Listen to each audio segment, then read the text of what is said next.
December 23, 2015, Kyiv, Ukraine. The city falls silent. Not because the people are asleep, but because the lights have gone out.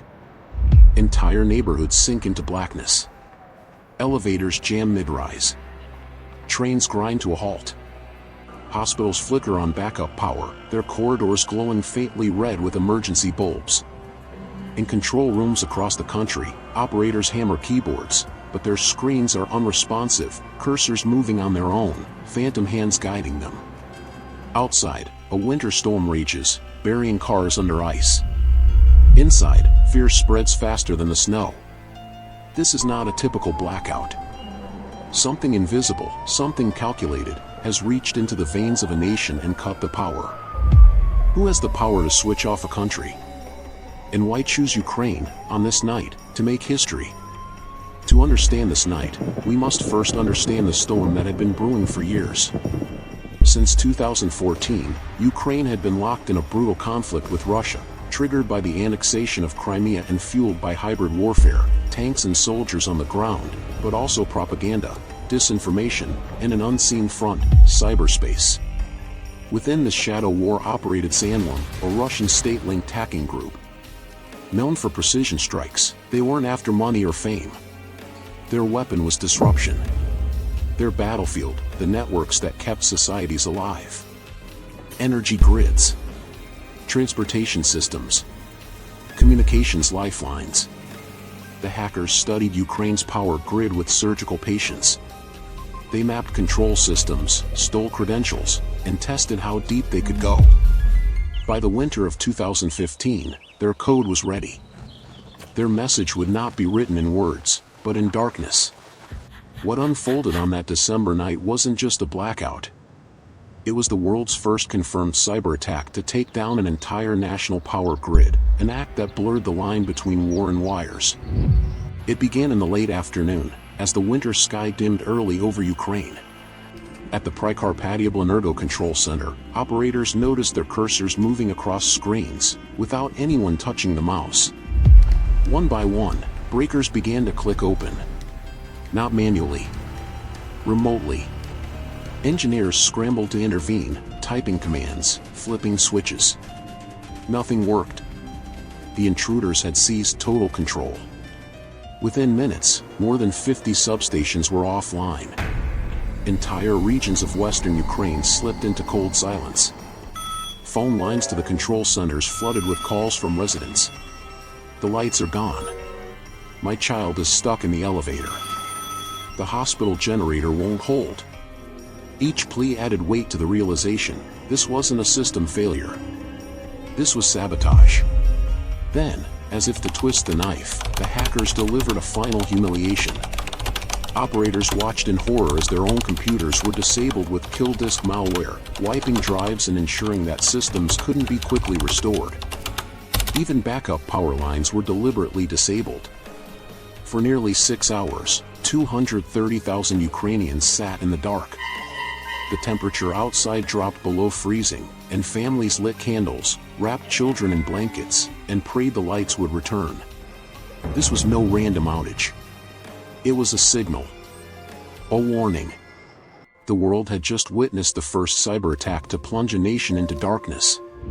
When dawn broke over Ukraine, investigators stepped into control rooms that looked less like workplaces and more like abandoned battlefields. Screens were locked, keyboards useless, drives gutted.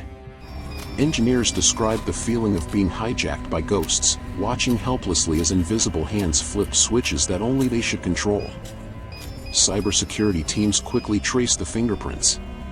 Malicious code had been slipped into the grid months earlier through phishing emails. The attackers had sat quietly, watching, learning how Ukrainian operators worked, mimicking their movements until they could strike with surgical precision. This wasn't a one-night job. It was the climax of a long game. Forensics led to one name whispered in intelligence circles, Xanlum. A Russian state-linked hacker group already notorious for targeting NATO allies. Now, they had escalated, launching the world into a new era where wars weren't fought only with tanks and missiles, but with lines of code. The shockwaves went far beyond Ukraine. Western intelligence agencies sounded alarms. If Xanlum could shut down Ukraine's grid, what would stop them from hitting Berlin, London, or New York? Hospitals, airports, stock markets, all suddenly felt vulnerable. The blackout wasn't just an attack. It was a demonstration. A proof of concept that the infrastructure of modern civilization could be dismantled with a keystroke. And behind the blackout, the message was chillingly clear: you are never safe, not even in the light. The 2015 blackout was only the beginning. A year later, in December 2016, Ukraine was struck again. This time, the attack targeted Kyiv's power grid with new, even more advanced malware. The program had a name whispered like a curse, Indestroyer, or Crash Override. Unlike the first strike, which relied on human operators hijacked through remote access, this new weapon was automated, a digital missile built to dismantle power infrastructure without supervision. It worked. Substations failed in sequence, plunging the capital into darkness once again. Investigators realized this wasn't simply a replay. It was evolution. Each attack was a test run, refining tools that could be deployed anywhere in the world. The West watched nervously. By 2017, the same group unleashed NotPetya, a worm that masqueraded as ransomware but was designed for pure destruction. It spread from Ukrainian companies outward, crippling Maersk Shipping, FedEx, and even pharmaceutical giant Merck. In total, the attack caused over $10 billion in global damages, the most destructive cyber attack in history. Xanlum had moved from the shadows of Ukraine to the heart of the global economy. Their message was unmistakable: if infrastructure could be turned off in Kyiv, it could be turned off in London, Washington, or anywhere the Kremlin wanted pressure applied. The line between cybercrime and cyber warfare had blurred. The battlefield was now everywhere, and everyone was a potential target. For the families in Ukraine, the blackout wasn't about geopolitics or cyber doctrine. It was about shivering in the dark while the temperature dropped below freezing. It was about elderly patients carried down stairwells when elevators failed. About mothers boiling water on gas stoves by candlelight, whispering to their children that the lights would come back soon. For the engineers in the control rooms, it was a different kind of trauma. Men and women who had devoted their lives to keeping the grid stable watched helplessly as their own tools were turned against them.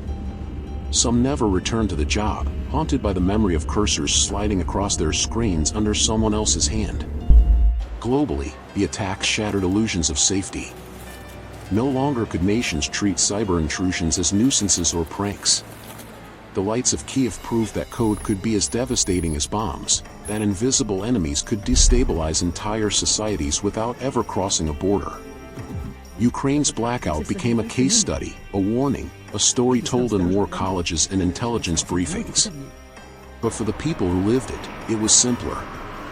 One December night, their homes went dark, and when the light returned, the world was no longer the same. Because once you've seen a nation's power switch flipped off from thousands of miles away, you can't unsee it. The question lingers, heavy and unresolved: when the next blackout comes, whose lights will be the first to die?